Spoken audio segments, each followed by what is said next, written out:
Hey folks, this is Takota Coen here from buildingyourhomestead.com. In this video, I want to walk you through the process that I used to turn what was a 60-year-old Shelterbelt right next to the house on my new homestead property into what is now a food forest that's coming through its second season.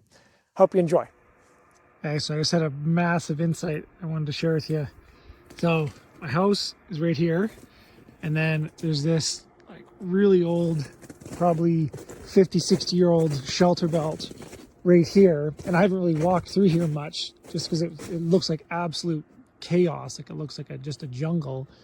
But the more that I looked at it, I realized these elm trees are all in a straight row, and these maple trees are all in a straight row, and there's basically 12 feet in between them.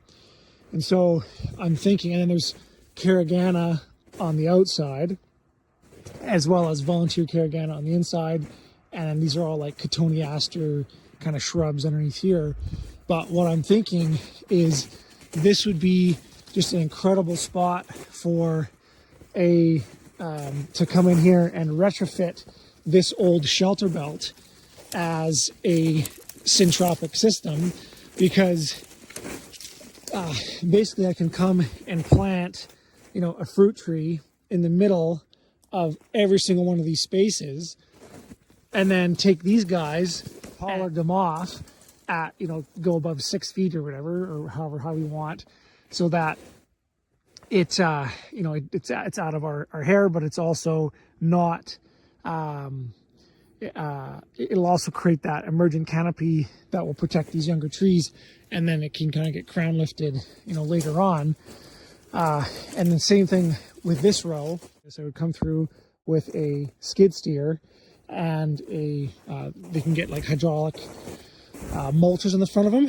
And so basically when this is all done, it would take like an hour to do this.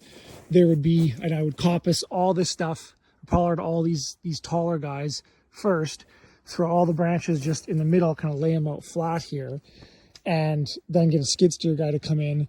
He would just mulch all that stuff on the ground, take him an hour, and the only thing that would be left would be these trunks 6-7 feet up, and all this other crap would be gone. And then I can come in here, till the soil, and run my drip irrigation, run my plant my trees in between each one, put my support species in, put the orchard grass or cocksfoot and stuff and clovers in the middle here, and then start chopping and dropping the stuff in the middle to feed those guys. I could also potentially do, I would clean out this row as well in between the spruce trees and the maples, prune these limbs up as well, and maybe even thin out kind of every other one of these spruce trees, because there's way too many of them. But there could be another row of, this would be more acidic type soil in here, so this might be blueberries or honeyberries, because they can tolerate more acidic soil and more shade. And then as you go forward, so this is due south this way, and it's on the top of a hill, so it's a great microclimate. I'd be able to have 1, 2, 3, and then potentially a fourth row. I'd put like raspberries or something on the outside there, so 4 rows facing south that would really mimic that whole, because you always put like raspberries always grow on the leading edge of a forest, so you put them on the outside, and then as you get closer back to the north, they'd be more shade tolerant, so sun loving stuff in the south, shade stuff on the north.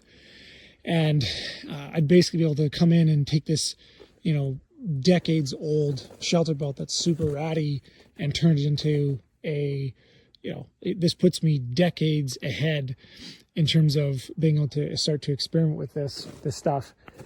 And then my other plan is I would continue on with these rows, like at the same spacing, because they're about 12 feet apart.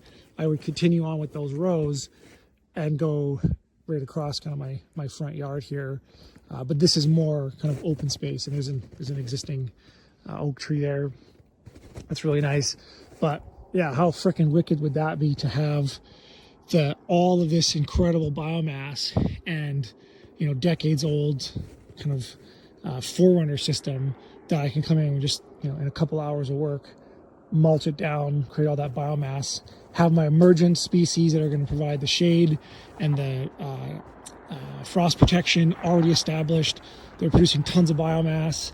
Yeah, I'd be able to turn this thing around in no time at all. So, hope you enjoyed that video, folks. If you did, you can head over to our website, buildingyourhomestead.com/DIY, where you can get access to a free resource booklet that walks through all the key principles that I use to design this Shelterbelt into a food forest, as well as access to a much longer webinar that goes into this in more depth. Take care.